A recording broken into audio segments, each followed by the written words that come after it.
Hello everyone. Today we are going to use AWS Glue to make a schema definition of an incoming CSV file within our Glue data catalog. But what is a Glue data catalog, you may ask? In short, the Glue data catalog acts like a library catalog for your data in AWS. It stores information about how your data is structured, like a blueprint of the data, which helps AWS services understand and work with your data more effectively. We will upload a CSV file to S3, which I will provide in the description of the video. Use a Glue crawler to create a schema outlining how the data is structured, such as the data type of the data, how many columns are in the CSV, and so on. Then, once the schema is defined, we will use AWS Athena to query this data, thus allowing us to query data directly from S3. Hello everyone, so this is the demo part where I actually show you how to do this stuff. So we're going to make a Glue crawler to determine the structure of the data that we will upload to S3, then query that data in Amazon Athena. So first, let us look at the data that we will be uploading. It is just the Iris dataset that is very standard, with these 5 columns. Next, we need to first create a IAM role for our Glue crawler. So first, let us go to Identity Access Management. We will create a role for our Glue service.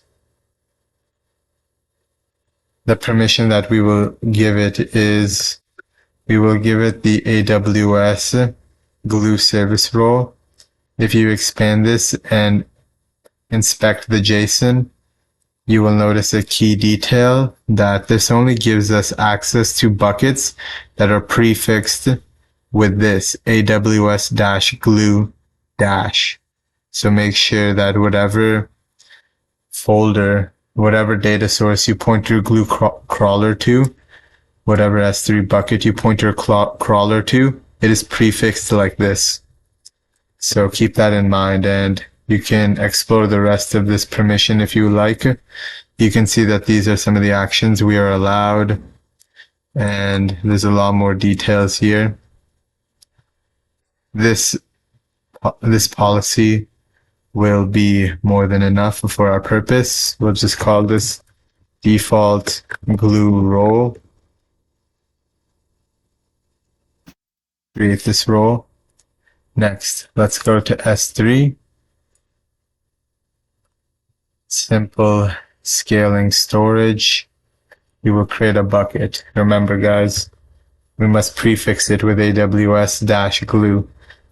Also note the region you are creating this bucket in, because I believe your crawler needs to be in the same region. Next, we will make sure we need to give it a unique name, so we can just call it Iris 227007. We'll leave the rest of the settings as default. We will create this bucket. If you would like an S3 tutorial to explore those settings more, please let me know. I'll create a couple of folders in this bucket just because it's always good to be organized, even though we're just uploading one file. Plus, you get to see how a folder is made. So we will place our data in this CSV folder. Add a file. We will add our Iris data and upload it. It is uploaded. Next, we will go to the Glue service. We go to crawlers. We will create a crawler. We will enter a crawler name. We'll just call this Iris crawler 227. Next, we will, data is not currently mapped to a Glue table. If you explore this, it is referring to the tables here. We have no tables. So we click no here. Let us add our data source. This is the most important part. Our data source will be from S3. There's no network connection. The S3 bucket is in our account. We can browse our S3 buckets, and we want our glue crawler to be searching in this CSV folder. Let's go one up. Yeah, that's good. We'll choose this. So it'll crawl all files within this folder, within this CSV folder, specified by this path.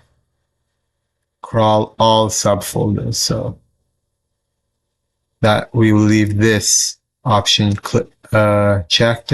Crawl all folders again, so it does a recursive crawl of all the folders specified within this folder. Essentially, we can create the schema of many files at the same time. Suppose if I upload, you got to see this iris data set, but what if I have a completely data set, maybe like a data set of student grades or student marks? It can also determine the schema for that and create a separate table.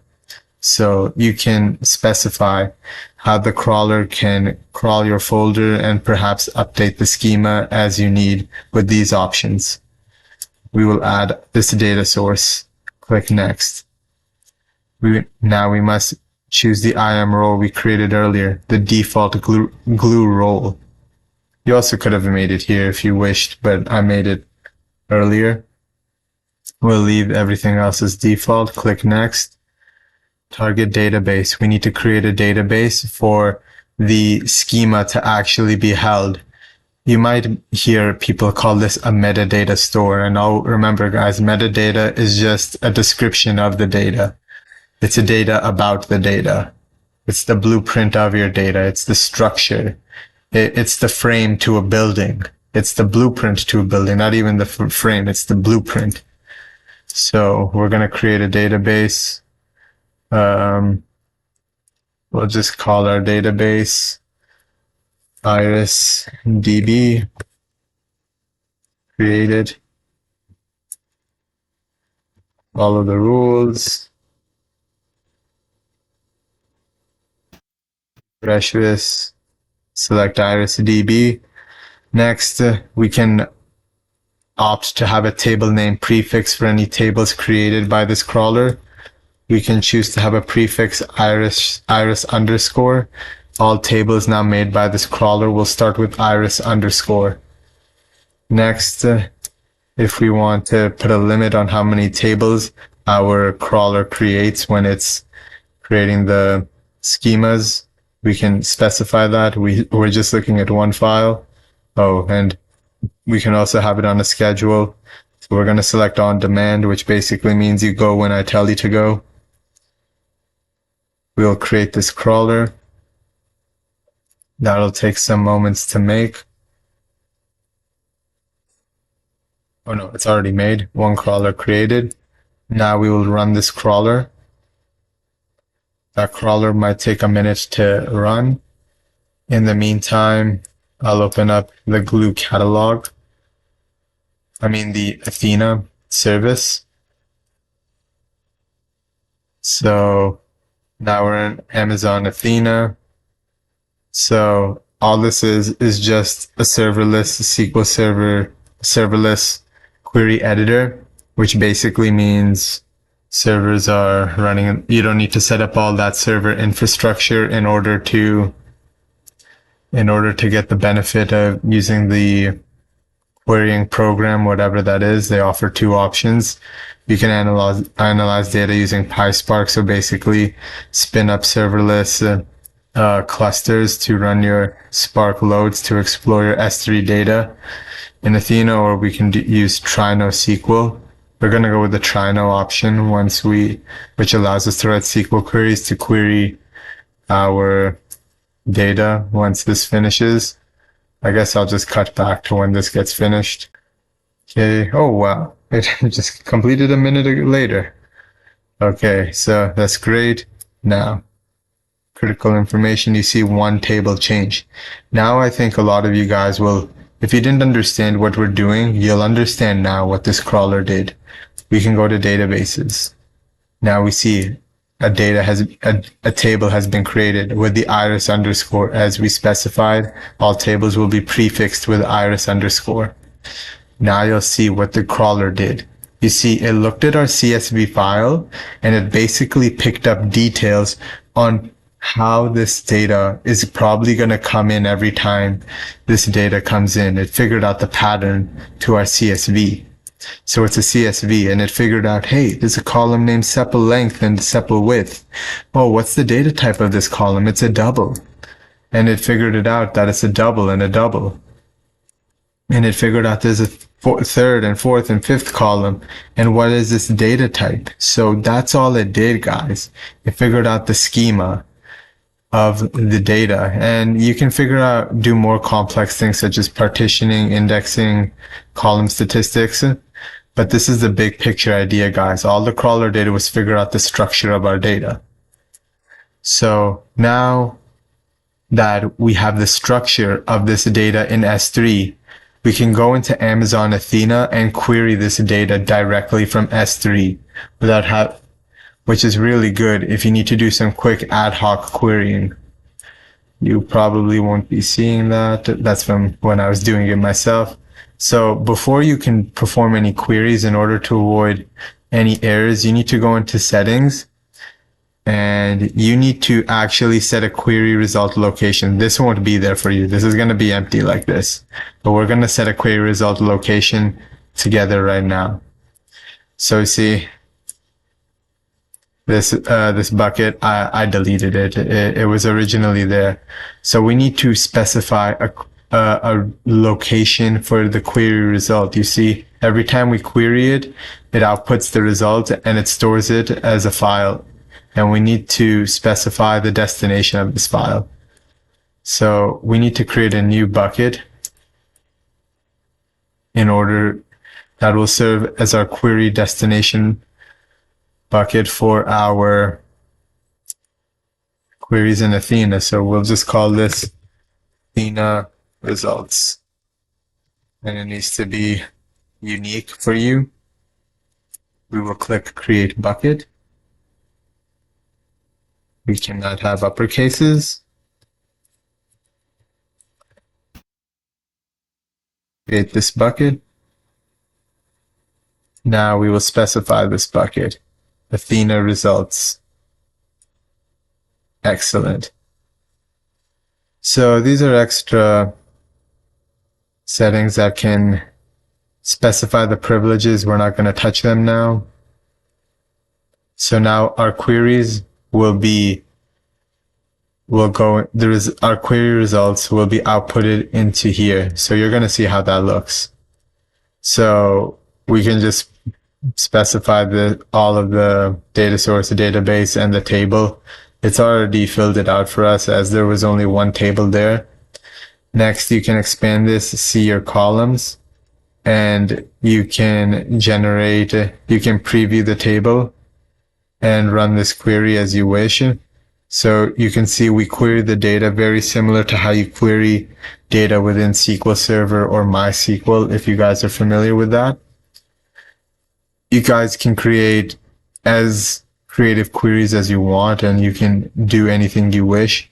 Keep in mind, guys, about Athena's pricing model. So you do get charged money for every query that you execute, and it all depends, and they do it based off of how much data gets scanned. So I'm not sure. They offer their pricing model by terabytes, dollars per terabyte of data scanned. I think they also do it by gigabyte, but I think it's usually by terabyte. This is barely going to cost me 2 cents. So, and I think it might come under free tier.